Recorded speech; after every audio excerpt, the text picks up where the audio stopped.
Have you ever had a white journal that you really wanted to decorate, but you were not sure how to do it? Well, today I'm going to show you a project that I have been doing a ton of. I actually cannot stop. I feel like I have been doing nothing but decorating these journals since I started using this ombre painting technique. And so here's a couple examples of some journals that I've made recently. I'm going to show you exactly how I do this, give you an idea of how easy this can be. I started with just a plain, simple journal that looked a little intimidating, and I turned it into something that really gets me excited to work with. Okay, so super simple. All this starts with is a plain journal. You need a few things, and I would say that the most important thing is this paintbrush. This is the Freestyle by Liquitex, and it doesn't have to be this brand, but this is the one that I use that I really like. It has held up really well. I've done about 1 million of these ombre paintings, and the brush looks really good. I do wash it after every use, let it dry. The dry time takes a long time, but you know, that's okay. Here's a smaller one. This is the 8-inch brush. This is going to be the 4-inch brush. So they're a little bit different, but they basically do the same thing. I use the 8-inch brush because it allows me to brush the entire cover of a journal, and I'll show you what that looks like in just a minute. This is also one that I've used with this 8-inch brush, and I just went a little up and a little bit down with it. The other thing you're going to want is some good art tape. This is by Etchr or Tessart. I will show you how I use this in a minute. This is the 0.25 of an inch, and then this is even smaller. I'm not exactly sure how thick that is, but it's really tiny. I've only used this a couple of times, but I will show you. I use this Liquitex matte medium, and this is what I seal everything with. And then I am using some acrylic paint. This is just a regular acrylic. This is an acrylic gouache. And then I also really like these Holbein. I'm not sure, but I really like the colors included in this set. This is the pastel set.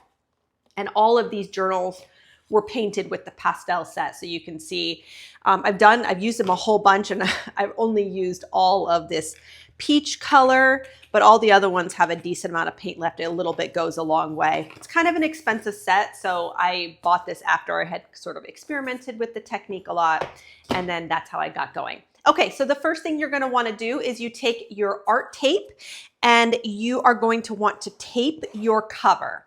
Now, the cover, you can do this however you want. I have done it before where I have painted the base of my cover first, like with this one right here. So I painted this cover a peach color in the background, and then I used my tape over it. So then once the background was painted, I taped over in these striped lines, and then I covered the tape and the cover with the matte medium. So basically I took a foam brush and I covered the whole cover so that it really made a nice seal on the tape. So the tape doesn't allow any leaking. And if you get a good coat of that matte medium, it actually works really, really well.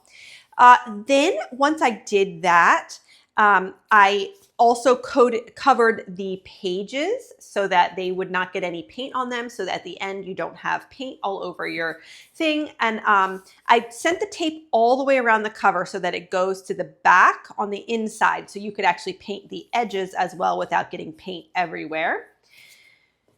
Once that was accomplished, I let it dry, and you're going to want to let it dry for a long time. I say like 3 hours. I live in Florida, so I actually left it out in the sun for a little bit, and that dried it really quickly.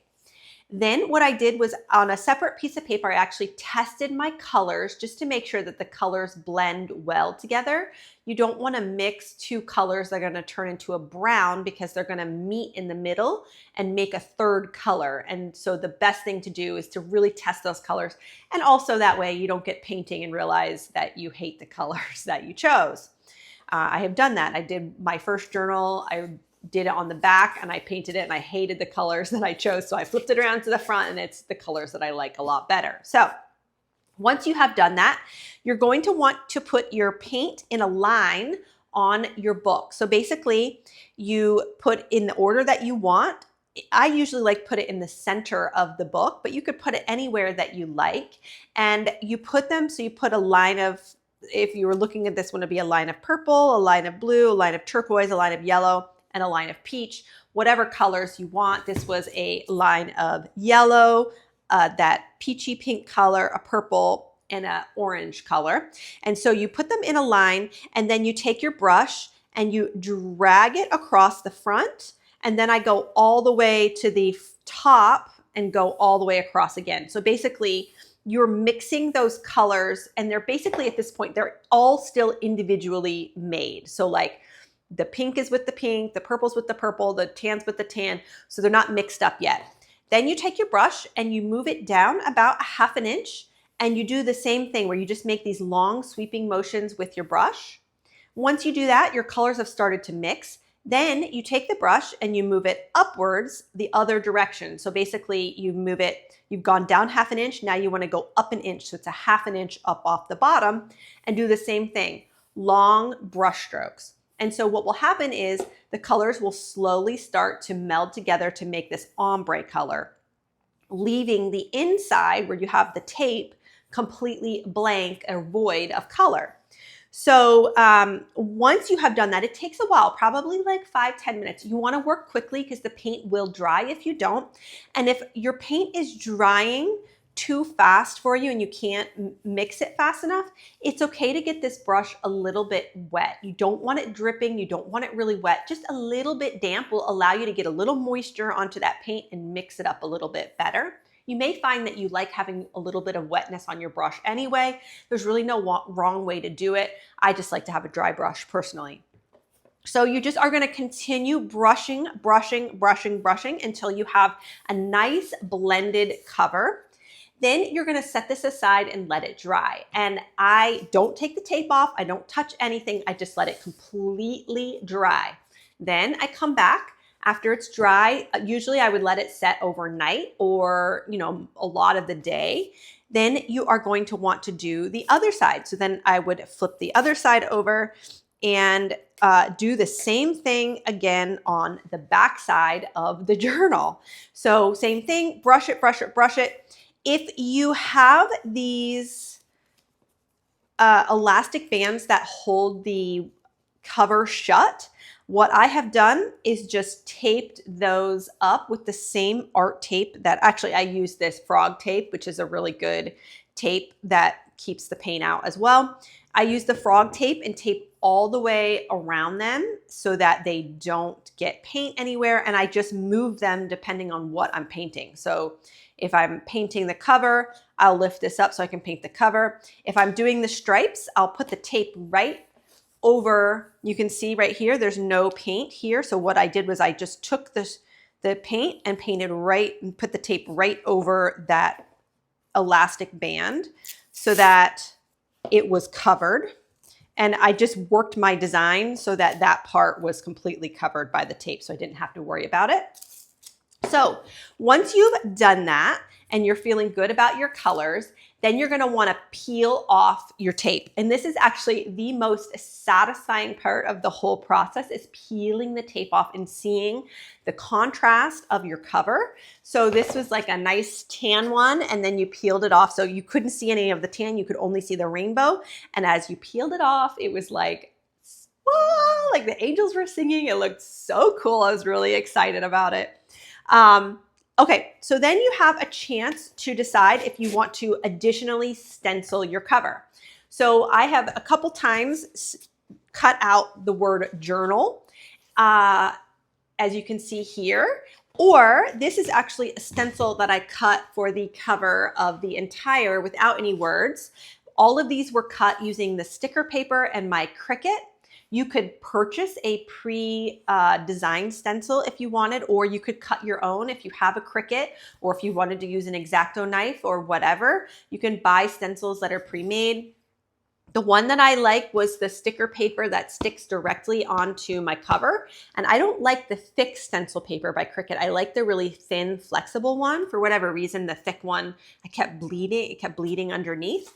So then what you do is you find your placement. So you are cutting out your stencil. I use transfer tape on my stencil. So basically I cut out my stencil, then I took this clear plastic stencil tape, transfer tape, excuse me, put it directly onto the front of my stencil, then peeled the back off my stencil so that the sticky part of my stencil was up and I still have that clear, it looks like tape, but has like a grid design on it. And I put that where I wanted on the cover of my album. So I kind of made the design. This one obviously reached all the way across the entire cover, but you could do, like I said, the words before. If you're making a stencil, I highly recommend picking one that does not have really thin lines because it does have a tendency to be difficult to get paint in those areas, and they also have a tendency to bleed a little bit. This one did really, really well, but it was difficult to get those nice fine lines, so I just don't recommend doing it if you can avoid it. Once you have that stencil in the position that you like, I then would take the matte medium again and brush it over the front of my stencil just to create an additional really nice seal so you don't have that paint leaking underneath. It does make a big difference in the end because I have done it with and I've done it without. Here is one that I absolutely loved the way the cover was going, but when I peeled off the stencil, it just peeled off the paint and it had bled in some places and it just looked really bad. It actually doesn't look so bad now. I don't hate it, but it definitely was not the look I was going for. So it's kind of a disappointment, especially when you spend a lot of time doing something. You want it to turn out good, especially the money and the time involved. Okay, so once you have your stencil on, then you can paint it with a foam brush. I've done it both ways. I've done it with a foam brush where you just dab the color on, just like this. Or this one was an ombre one right here. And so I used the smaller brush, did 2 colors and brushed it across like this. Now, this one actually leaked a little bit. So I think it's because the brushing motion was a side motion instead of a dabbing motion. And it was easy enough. I just took an acrylic pen and drew around the outside of the words, which worked out really well because it was hard to read anyway. And the white, I think, makes it pop a little bit better. So that's what I ended up doing with that one. So I don't necessarily recommend the ombre unless you're okay with finagling the design a little bit if it ends up leaking. But then I actually peel the stencil off right away. Make sure you don't get any paint back on your cover when you peel it off. And then I let it dry overnight again. So this is a couple-day project, but it doesn't take a super long time, but you really want to let that dry. And then you have your journal. I take a final coat of the matte medium, rub it all over the cover so that you don't end up getting stains and things stuck on your cover. And then you are done. So you can see these are really not difficult. They just take a little bit of time and creativity. I love them. I hope that you give them a shot. And if you enjoy it, please like this video, leave me a comment. I'd love to see what yours look like and give me a follow.